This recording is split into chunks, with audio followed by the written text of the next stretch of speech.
तो दोस्तों आप देख सकते हैं पौष्टिक नाश्ता प्लेट में आ चुका है। चूल्हे की रोटी है, गाय का घी है, कुरकुरी हरी सब्जी है और मिर्च का अचार। आप मित्रों बता प्रेम थी भाव। मेरी ईजा यहाँ पे खाना वाना खाने के बाद अब नमकीन खाने लग गई है। ये देखो दगड़ियो क्या खाने है, भेल पूरी। ले आज मेरी भेल खाने दगड़ियो। बस बस बस तू खा। ये सब नहीं भी है। तो सब आई भेल था हमारे साथ भेल देगी उन्होंने तो। चलो मैं आज आपको अपने ओखो शहर में ले जाता हूँ। सबसे पहले तो आप ये देखो दोस्तों, ये क्या है पता है आपको? ये है मूसल, और हमारे पहाड़ी में कुमाऊनी में इसको मुशौ कहा जाता है, और मेरे ख्याल से गढ़वाली भाषा में इसको गंजियाली बोला जाता है। अगर मैं गलत हूँ तो करेक्ट करना। यहाँ से ये हैंडल है, यहाँ पे इसको पकड़ा जाता है यहाँ से, और फिर धम्म धम्म करके ओखल में धान कूटे जाते हैं। जो सिरा इसका ओखल में जाता है, जो धान कूटता है, इसके सिरे पर ये धातु लगी होती है जो कि धान कूटती है। इस धातु को हमारे कुमाऊनी में शाम कहा जाता है। यहाँ हमने कितनी साफ बना रखी है, देखो लीप घैस करके। अभी बरसात में इसमें पानी भर गया था दोस्तों। ये अखोशहर दगड़ियों मेरे बड़वाजू लोगों ने और गाँव वालों ने मिलजुल के श्रमदान से बनी हुई है। तो ये हमारे गाँव वालों के श्रम की निशानी है। इसके लिए कोई मजदूरी नहीं ली गई दगड़ियों। कोई पत्थर लेके आया, किसी को चिनाई का अनुभव है तो उसने चिनाई करी, है ना। वैसे तो जो ओखली है वो घर के आगे आंगन में होती है, पर ऐसे अलग से ये घर जैसा बनाने की क्या जरूरत पड़ी, इसके पीछे भी एक रीजन है दगड़ी। स्कूली बच्चे जब स्कूल से आते थे तो उनका नियम होता था कि वो शाम को एक एक शुभ ओखली में धान कूटेंगे, चाहे वो लड़का हो या लड़की हो। क्योंकि उस समय ऐसे चक्की वगैरह नहीं हुआ करती थी, होती भी थी तो बहुत दूर दूर हुआ करती थी, और उसके लिए पैसे देने पड़ते थे दोस्तों। उसमें इतना पैसा भी नहीं होता था और इतने संसाधन भी उपलब्ध नहीं थे, तो लोग ओखल में धान कूटते थे। अब मान लो बरसात का सीजन शुरू हो गया है ना, लगातार झड़ पड़ गए, 7 दिन लगातार बारिश हो रही है, तो उस स्थिति में आप क्या करोगे? बारिश हो रही है करके भूख लगना बंद तो नहीं होगी, खाने को अनाज तो चाहिएगा ही ना। तो उस स्थिति में क्या होगा? तब काम आती थी ये अखोशहर दगड़ियों। जब बारिश का सीजन होता था, जब कुछ और काम नहीं कर सकते, आप घास लेने नहीं जा सकते, जंगल में नहीं जा सकते, उस टाइम पे गांव के लोग बारी बारी से इस अखोशहर में धान कूटा करते थे। दूसरा रीजन ये था दोस्तों कि अषाढ़ के महीने में, रोपाई के महीने में लोगों को सबूत नहीं होता था, या अशौच के महीने में सबूत नहीं होता था रोज रोज धान कूटने का। तो वो जेठ के महीनों में जब दिन बड़े होते हैं, या फिर यून के दिनों में जब काम कम होता है, तो उस समय ये अखोशहर में धान कूट कूट के इकट्ठा कर लेते थे। अब जैसे हमारे पहाड़ों में धीरे धीरे घट बांझ पड़ गए हैं दगड़ियों, अब पंचक्की कोई नहीं जोतता, ठीक उसी प्रकार ये अखोशहर भी अब धीरे धीरे खंडहर बन जाएगी दगड़ियों। इसका यूज भी कम होना शुरू हो जाएगा। मैंने खुद अपने स्कूली दिनों में, बचपन के दिनों में इस अखोशहर में इतनी भीड़ देखी है ना, नंबर लगता था कि अब मेरी बारी, अब मेरी बारी। लोग सुबह में धान भर के खड़े रहते थे कि ये कूटेगी तो फिर मैं जाऊंगी। अब देखो कोई नहीं है, सिर्फ यहाँ पे अभी कभी कभी मेरी मम्मी कूटती है ओखल, वो भी कभी मन किया तो, वरना वो भी चक्की में ही जाती है दोस्तों। अब तो घर घर में वाली चक्कियाँ आ गई हैं, लोग अपने पर्सनल कूट ले रहे हैं, बाजार वाली चक्की में जाने की भी जरूरत नहीं है, इतना जमाना बदल गया है। एक पहाड़ी में कहावत छू दगड़ियो, अखो में अगर खड़ दिया लो मुशौ है की डरण। ये हिंदी कहावत का रूपांतरण है कि ओखल में सर दे दिया तो मूसल से क्या डरना। मतलब कि अगर आपने कोई काम हाथ में ले ही लिया, जिम्मेदारी ले ही ली है ना, उसमें आप कूद ही पड़े हो रण क्षेत्र में, तो फिर क्या डरना, जो होगा देखी जाएगी। तो ये समूहों में भी आ सकते हैं।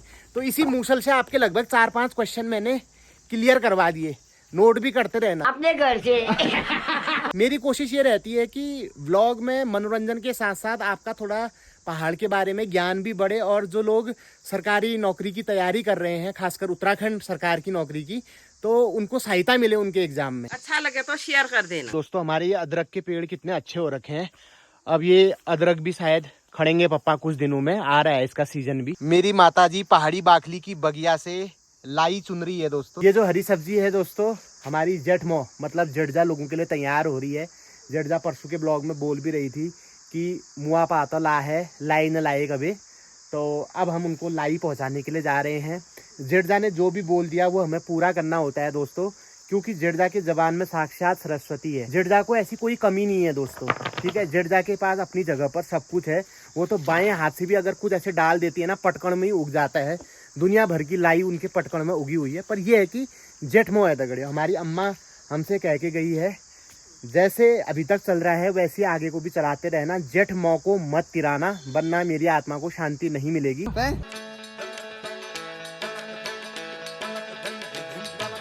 ये लो पूर्व मुला पात खिऊन है मिल ना खाए गुरुल खाओ नाल फिर गुरु पकाओ पकने की, लेकिन स्वाद बिल्कुल नहीं बनू लगला तो सीप था के बढ़िया बढ़िया कशी बाबा वो हमारा तो मुआ पाने तो बढ़िया साग हूँ भुजिया जे हमारे ना बैठो के भाव नल पे खिचड़ जो के छ छुती तो ना भाई या तो मुआ पारना तुम्हारा साग बहु उन्नी उनल कैसा तस भाव नल बन नहीं तो मूली के पत्तों की तो बहुत अच्छी सब्जी बनती है, हम तो रोज बनाते हैं। स्वाद से ना बैठो अच्छा यूट्यूब में तो आया हरी सब्जी कैसे बनाए कभी। मैं क्या आप अंतान होने नहीं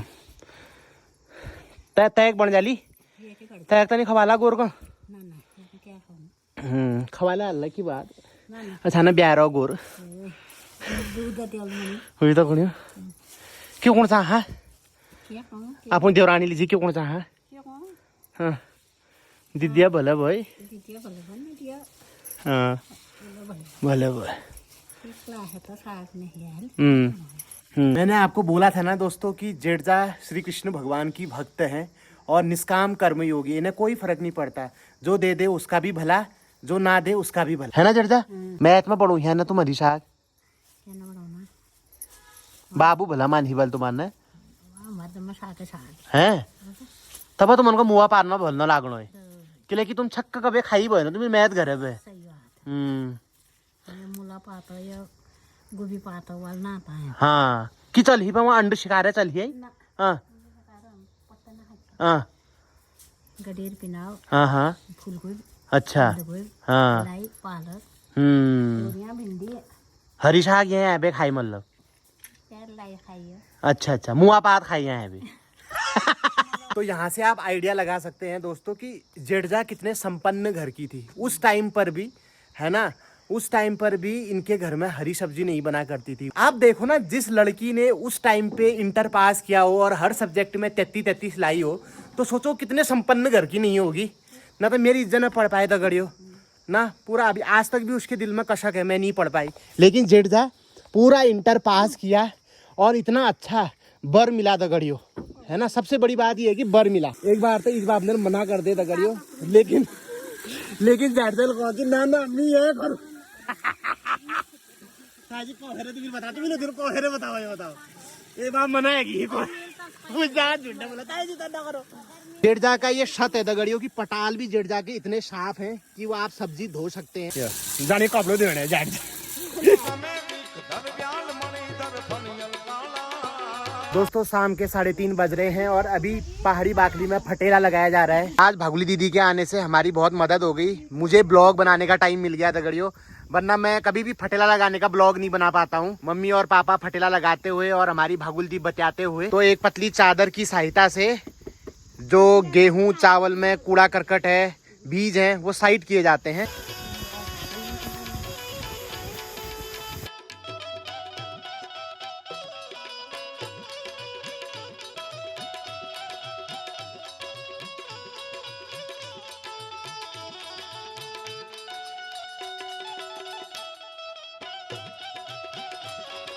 तो दगड़ियों शाम के 7 बज चुके हैं, पहाड़ी बाकली में डिनर बनना शुरू हो चुका है। ले चलते हैं आपको रसोई में और देखते हैं आज क्या बन रहा है। मम्मी ने यहाँ पे तंदूर जोत रखा है दगड़ियों, आहा मसाला तैयार किया हुआ है। ऐसी पराठों का तो स्वाद आता है दोस्तों। तो दोस्तों इस वीडियो में ये भी कमेंट आ सकते हैं कि माँ साहब को आलू के पराठे क्यों नहीं खिलाए, तो मैं आपको बता देता हूँ कि माँ साहब आज यहाँ नहीं है दोस्तों, वो अपने विभागीय काम से पिथौरागढ़ गए हुए हैं और यही एक कारण है कि हमने पराठे भी बनाए।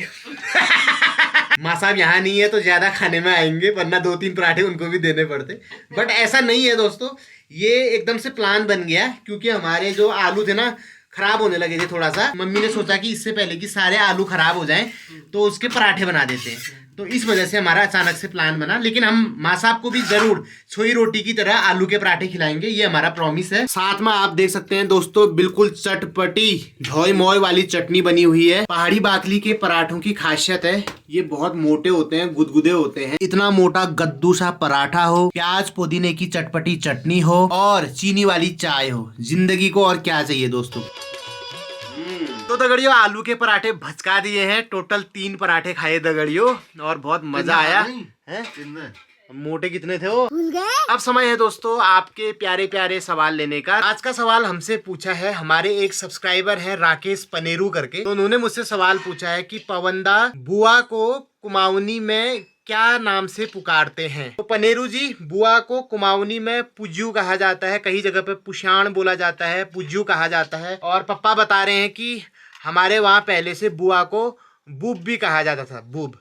ठीक है, एक तो बूबू दादाजी वाले बूबू हो गए, एक बुआ उसको भी बूब कहा जाता था। तो मैंने आपको बुआ के लिए 3 शब्द बता दिए, बूब भी कह सकते हो, पुज्जू भी कह सकते हो और पुशाण भी कह सकते हो। देवर को हमारे वहाँ कहा जाता है लाल। मैंने गांव की कई महिलाओं को देखा है जो अपने देवर को ओ लाल करके बुलाती। ननद को भाभी लोग पहाड़ी में लैल करके पुकारते हैं, ओ लैल। आज का टाइम होता है। हाँ। मैं यहाँ कभी नहीं रहती। जेठानी को हमारे वहाँ दीजू करके बुलाया जाता है, शायद दीदी का ही पहाड़ी रूप होगा दीजू। तो राकेश भाई, अब आपको आपका जवाब मिल गया होगा।